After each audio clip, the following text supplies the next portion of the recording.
Hello എല്ലാവർക്കും പുതിയൊരു വീഡിയോയിലേക്ക് സ്വാഗതം. നമ്മൾ ഇന്ന് നോക്കാൻ പോകുന്നത് കേരള സിലബസ് 2ാം ക്ലാസ്സിലെ കുഞ്ഞുമക്കൾക്ക് ചോദിക്കാൻ ചാൻസ് ഉള്ള ചില ക്വസ്റ്റ്യൻസ് ആണ് കേട്ടോ. ആദ്യത്തെ പാഠം മഴയെക്കുറിച്ചാണ്. അപ്പം പ്രധാനപ്പെട്ട ജലസ്രോതസ്സുകൾ ഏതാണെന്ന് എന്തായാലും പഠിപ്പിക്കണം. നമുക്കറിയാം ജലസ്രോതസ്സുകൾ കിണർ, തോട്, പുഴ, നദി, കുളം അങ്ങനെയൊക്കെ പറഞ്ഞിട്ട് മസ്റ്റായിട്ട് പഠിപ്പിക്കണം. അതുപോലെ ഏതെങ്കിലും ഒരു ജലസ്രോതസ്സിനെ പറ്റി എഴുതാനും. ഇതിപ്പോൾ ഞാൻ ഇവിടെ ട്യൂഷന് വരുന്ന കുഞ്ഞുമക്കൾക്ക് പഠിപ്പിച്ചതാണ്. പുഴയെ കുറിച്ചിട്ടാണ്. മിസ്റ്റേക്കുകളൊക്കെ ഉണ്ട്, എന്നാലും അവരുടെ ലാംഗ്വേജ് ഒക്കെ ഡെവലപ്പ് ചെയ്യുന്നൊരു പ്രായമാണ്.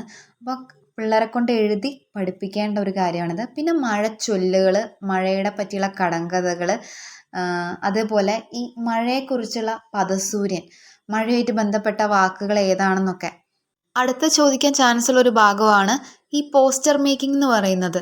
ജലസ്രോതസ്സുകൾ സംരക്ഷിക്കേണ്ട ആവശ്യകതയെക്കുറിച്ചുള്ള പോസ്റ്റർ.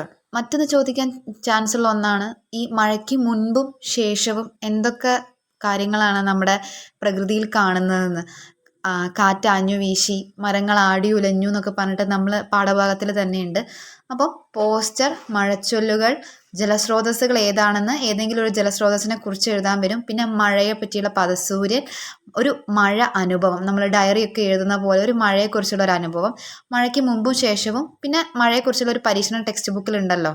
ഫുൾ മാർക്ക് വാങ്ങുന്നതിലുപരി അവരുടെ ലാംഗ്വേജ് ഡെവലപ്മെൻറ്റ്സിന് ഇമ്പോർട്ടൻ്റ് കൊടുക്കുക.